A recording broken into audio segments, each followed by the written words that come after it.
안녕하세요. 늘 감사하는 회계사 최정균입니다. 이번 시간은 책의 퇴직급여 부채 및 급여에 대한 설명입니다. 퇴직급여는 DC형과 DB형으로 구분됩니다. DC형의 경우 매월 운용사에 납입할 때 회계 처리되며 납입 미납 시 회사는 지연이자를 부담하고요. 그리고 근로자가 직접 금액 확인 및 운용을 하니까 수정사항 발생 가능성이 낮습니다. 한편 DB형의 경우 결산 조정 사항이므로 수정사항이 발생할 가능성이 DC형보다는 상대적으로 높습니다. 주요총 자료입니다. 첫 번째, 퇴직급여 충당부채 계산 내역. 퇴직 충당부채 계산의 적절성을 확인하기 위해 요청합니다. 예시는 다음과 같습니다. 그래서 예시를 보면요. 일단 A란 사람이 있다고 치면 입사일이 2010년 11월 1일이고요. 그래서 최근 3개월 급여가 나오고 지급받은 연차가 이러하고 정기상여를 쭉 받은 것을 3개월로 환산해주면 이 금액이 되고요. 그 다음에 총 2010부터 2025년 12월 31일까지 근속일수가 5,540일로 나오고 이 상여와 급여로 나눈 일평균급여가 20만원입니다. 5,540일을 365로 나눈 다음에 평균급여를 곱하고요. 그 다음에 30을 곱해주면 해당 금액이 나옵니다. 설명하면 복잡한데 수식을 따라가 보시면 쉽게 이해하실 수 있을 겁니다. 두 번째, I를 볼까요? I는 중도 퇴사하셨습니다. 다 동일한데 근속 일수가 중도 퇴사일부터 기준일까지로 계산되는 게 차이가 있고요. 그 다음에 J는 퇴사했죠. 올해 2025년도에 퇴사를 했는데 그러면 전기 퇴출 금액이 410만 원인데 실제로 단기 퇴직할 때 지급한 금액이 433만 원이라면 차익이 이제 20만 원 정도가 나오겠죠.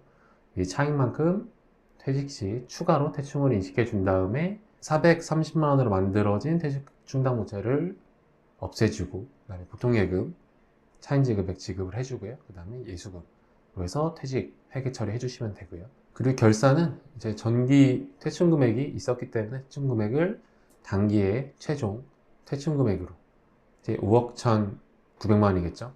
로 맞춰주는 회계 처리를 결산해 주시면 됩니다.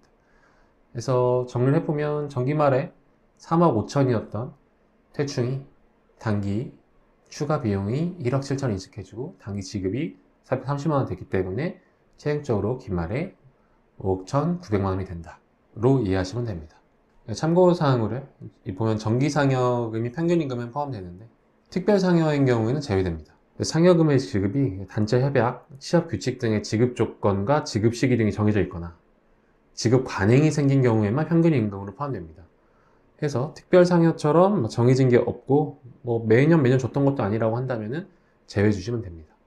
또 연차는 노동부 지침에 따라 퇴직 전전년도 출근율에 의해 퇴직 전년도에 발생한 연차 유급휴가 중 미사용하고 남은 일수에 대한 연차 유급휴가 수당의 12분의 3이 퇴직금 산정을 위한 평균임금 산정 기준임금에 포함됩니다.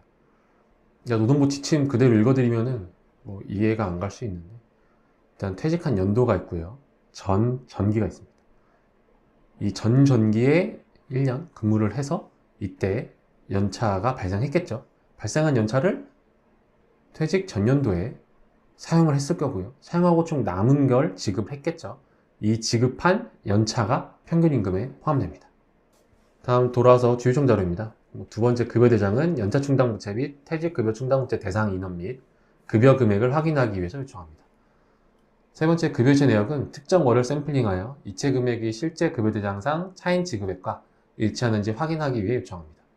네 번째 퇴직금 이체 내역은 특정 퇴사자를 샘플링하여 이체 금액이 실제 퇴직소득 원천 징수 영수증의 지급액과 일치하는지 확인하기 위해 요청합니다. 다섯 번째 손익과 급여대장 내역은 실제 손익계산서 및 제조원가 명세서상 급여 금액과 급여 대장의 금액 간 차이 내역을 확인하기 위해 요청합니다. 감사인에 따라 원천징수 영수증과 급여 대장의 차이에 대해 요청하기도 합니다. 그림으로 설명하면 다음과 같습니다. 보시면 통장 이체 내역과 급여 대장, 원천징수 영수증은 같겠죠. 다른 경우도 있긴 한데 거의 없고요. 그리고 손익계산서 급여와 급여 대장상 급여는 틀린 경우가 많은데 이 차이 내역을 확인해야 손익계산서의 급여를 이 외부 증빙으로 감사 절차를 수행한 것이 되기 때문에 이 절차를 수행한다고 이해하시면 됩니다. 주 차이 요인으로는 연차 충당부채 설정에 따른 급여 인식이 있습니다. 12월 말 기준으로 실제로 지급되는 것은 아니나 손익계산서에는 연차 충당부채에 따른 급여를 인식하게 되죠. 근데 급여대장은 실제로 지급한 게 기록되기 때문에 그 차이가 발생합니다. 여섯 번째, 확정기여형 퇴직연금 가입자 명부는 확정기여 납입 내역과 급여대장을 제사하여 누락 내역을 확인하기 요청합니다. 주요 수정사항입니다. 퇴직급여 충당부채 계산 오류에 따른 수정인데요. 퇴직급여 충당부채 설정 요소는 다음과 같으며 각 요소에 따라 수정사항이 발생합니다. 앞에 퇴충 결산 템플릿으로 설명드리겠습니다. 첫 번째, 인원. 급여대장상 1년 이상 근무자가 퇴직 대상 인원과 일치하지 않는 경우 수정됩니다. 두 번째, 계정 분류. 판관비, 연구개발비, 외출원가 구분에 오류가 있는 경우 수정됩니다. 세 번째, 입사일자. 인사카드상 실제 입사일자와 다른 경우 수정됩니다. 네 번째, 근소월수. 수식 오류 등 계산 오류가 있는 경우 수정됩니다. 네 번째, 평균임금. 평균임금 계산에 오류가 있는 경우 수정됩니다. 수정사항 예시는 다음과 같고요. 환입 시 각각 반대로 배정됩니다. 퇴직급여 충당부채를 투비금액으로 맞춰준다고 이해하시면 됩니다. 두 번째, DC 퇴직급여 누락분 계산입니다.